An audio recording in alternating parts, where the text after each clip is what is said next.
आप हैं द चकाचक के साथ।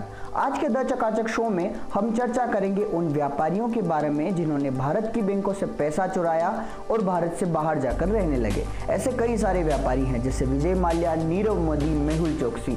आज एक बड़े व्यापारी मेहुल चोकसी की डोमिनिका में गिरफ्तारी हो गई। आज हम उनके बारे में चर्चा करेंगे कि उनकी गिरफ्तारी कैसे हुई और वो कहां गिरफ्तार हुए। फरार आरोपी और गुमशुदा कारोबारी मेहुल चोकसी डोमिनिका में क्रिमिनल इन्वेस्टिगेशन डिपार्टमेंट (CID) की गिरफ्त में है। एंटीगुआ की मीडिया ने इस बात की जानकारी दी। मेहुल चोकसी को कैरिबियाई देश डोमिनिका में देखा गया। उसके बाद डोमिनिका आइलैंड की पुलिस ने उसे हिरासत में लेने के बाद उससे कई घंटों तक पूछताछ करने के बाद उसे वापस एंटीगुआ भेजने के लिए डिप्लोमेटिक तरीके से बातचीत में जुट गई हैं। एंटीगुआ भेजने के कारण यह है क्योंकि उसने वहां की नागरिकता प्राप्त कर ली है। वहीं एंटीगुआ के प्रधानमंत्री गैस्टन ब्राउने ने CNN न्यूज़ 18 से कहा कि हमने डोमिनिकन सरकार से उसे भगोड़ा हीरा व्यापारी मेहुल चोकसी को अवैध रूप से अपने देश में प्रवेश करने के लिए हिरासत में लेने के लिए कहा है और उसे अवांछित व्यक्ति बताकर सीधे भारत भेज देने की बात कही है। उन्हें अपने देश में नहीं आने देना चाहते। दरअसल मेहुल चोकसी पिछले रविवार को यानी 23 मई 5:30 बजे अचानक अपने आवास से, जहां वो रहते हैं, अपने कार से बाहर निकला था, लेकिन कुछ देर बाद उसकी कार वहीं आसपास लावारिस हालत में पाई गई।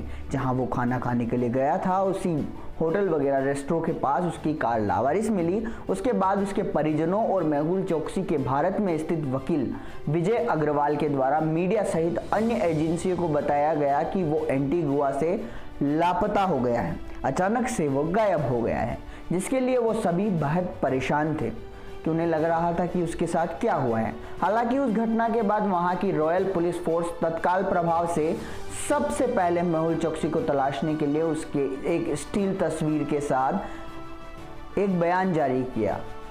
उसको तलाशने में जुट गई, लगातार प्रयास करने लगी कि उसे कैसे हासिल किया जाए।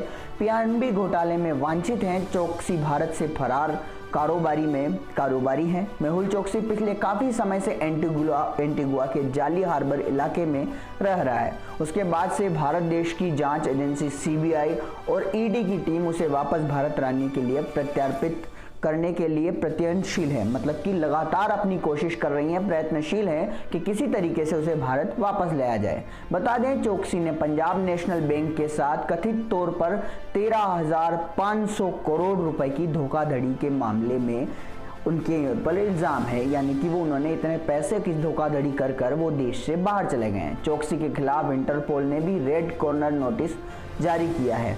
चोकसी के वकील का दावा है कि उनका मुवक्किल एंटीगुआ का नागरिक है, मतलब कि उसे एंटीगुआ की नागरिकता मिल गई है।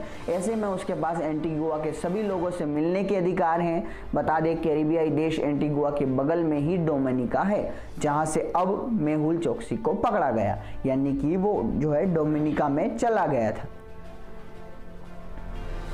चोकसी ने जनवरी 2018 में भारत से भागने से पहले 2017 में कैरिबियाई द्वीपीय देश एंटीगुआ एवं बारबुडा की नागरिकता प्राप्त कर ली थी।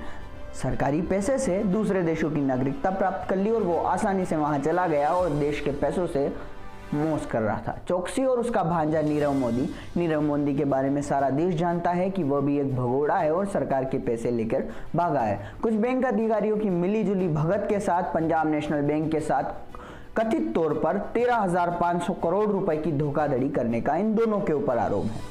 नीरव मोदी अभी लंदन की एक जेल में बंद है। दोनों के खिलाफ केंद्रीय इन्वेस्टिगेशन ब्यूरो यानी कि CBI जांच कर रही है। नीरव मोदी अपने लंदन में जेल में होने के साथ साथ लंदन की कोर्ट में मुकदमा लड़ रहा है कि जो है लंदन का नागरिक है और उसे पूरे अधिकार मिले ब्रिटेन में और रहने के, उसे भारत न भेजा जाए। सरकार भी इसके खिलाफ लगातार प्रयास कर रही है कि उन्हें देश में लाया जाए और उनसे वो सारी रकम वसूली जाए जो देश की बैंकों में देश की गरीब जनता की थी। नमस्कार दोस्तों, आप ये सारी जानकारी हमारे साथ देख रहे थे द चकाचक पर, मेरे यानी हरिओम के साथ। आप सभी दर्शकों का यह जानकारी देखने के लिए धन्यवाद। चैनल को सब्सक्राइब करना, वीडियो को लाइक करना बिल्कुल ना भूलें।